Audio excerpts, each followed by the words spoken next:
سلام دوستانو، راځئ نن د ملا د هډوکي ماتېدو یا د فقراتو د ماتېدو په اړه خبرې وکړو. د فقراتو ماتېدل یا د ملا د هډوکي ماتېدل عموماً د دې معنی لري چې د ملا په یوه هډوکي کې ماتېدنه یا نړېدنه رامنځته شوې وي. فقرات په اصل کې د زموږ د ملا د جوړښت بنسټیزې برخې دي. په غاړه کې موږ 8 فقرات لرو، په سینه کې 12 فقرات دي او په کمر کې 5 فقرات شتون لري. اوس دا ماتېدنه کېدای شي یوه ساده او سپکه ماتېدنه وي، لکه د فشار له امله رامنځته شوی درز، یا دا چې یوه جدي او شدیده صدمه وي، لکه د بهرست مهجې چې د لوړ انرژي ټپ له امله رامنځته کېږي. ځینې وختونه دا ماتېدنه کولی شي پر اعصابو هم فشار راولي، ځکه چې د ملا مزی یا سپاینل کارډ د دغو هډوکو شاته پروت دی. نو کله چې موږ د ملا د هډوکي د ماتېدو د لاملونو په اړه خبرې کوو، لومړی شی چې ذهن ته راځي هغه د لوړ انرژي ټپ یا صدمه ده. دا ډول ماتېدنه اکثره وخت په ځوانانو یا منځني عمر لرونکو کسانو کې لیدل کېږي، او دا د سړک د ترافیکي پیښې یا له لوړ ځایه د چا د لوېدو له امله رامنځته کېږي. ځینې وختونه دا د سپورټونو پر مهال هم رامنځته کېدای شي، لکه رګبي، کرکټ یا فوټبال، او یا هم ډېر کم کله د ډزو له امله.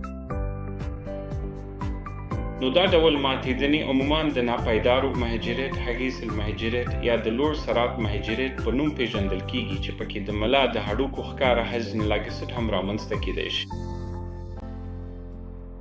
د ماتېدنې دوهم تر ټولو عام لامل د هډوکو د کمزورۍ له امله رامنځته کېدونکې مهاجرت ده. دا عموماً د زړو خلکو سره چې هډوکي کمزوري وي پیښیږي. کېدای شي هیڅ ډول ټپ نه وي یا د لوېدو ښکاره سابقه موجوده نه وي. ځینې وختونه حتی د لږ څه کږېدو یا لوېدو له امله هم دا پېښېدای شي، او دا تر ټولو زیات د ملا د لاندې برخې چې لامبر سپاین یا توراسیک سپاین بلل کېږي کې رامنځته کېږي. د ملا د هډوکو د ماتېدنې دریم ډول لامل دا دی چې هډوکي له مخکې نه کمزوري وي. دا کېدای شي د سرطان له امله وي، لکه ملټیپل مایلوما یا د پښتورګو د حجرو سرطان یا د ځیګر د حجرو سرطان، یا هر هغه سرطان چې د ملا د هډوکو جوړښت ته خپور شوی وي.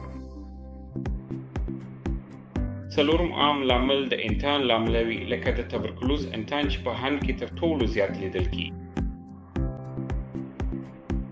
ځینې وختونه داسې هم کېږي چې د ماتېدنې لپاره هیڅ ښکاره لامل نه وي. ځینې وختونه دا د فشار یا ستړیا له امله هم کېدای شي، خو دا عموماً په لوبغاړو یا سرتیرو کې لیدل کېږي چې د پرلهپسې زیات استعمال یا بار له امله رامنځته کېږي. اوس چې کله د ملا د هډوکو د ماتېدنې د نښانو خبره کوو، دا د دې پورې اړه لري چې یوازې هډوکي ښکیل دی که عصبي رګ هم پکې شامل دی. کله چې یوازې هډوکي ښکیل وي، نو تیز او شدید د ملا درد موجود وي. ځینې وختونه ممکن یو نیمګړتیا هم وي چې د ټوخي په نوم پیژندل کېږي، یا په طبي ژبه کې د کیفوس په نوم پیژندل کېږي. د کیفوس خرابوالی په دې معنی دی چې هډوکي مات شوی دی. د درد له امله ممکن محدود حرکت وي. ناروغ ممکن سهار له بستر څخه د راوتلو یا د بدن حالت بدلولو کې ډېره ستونزه ولري.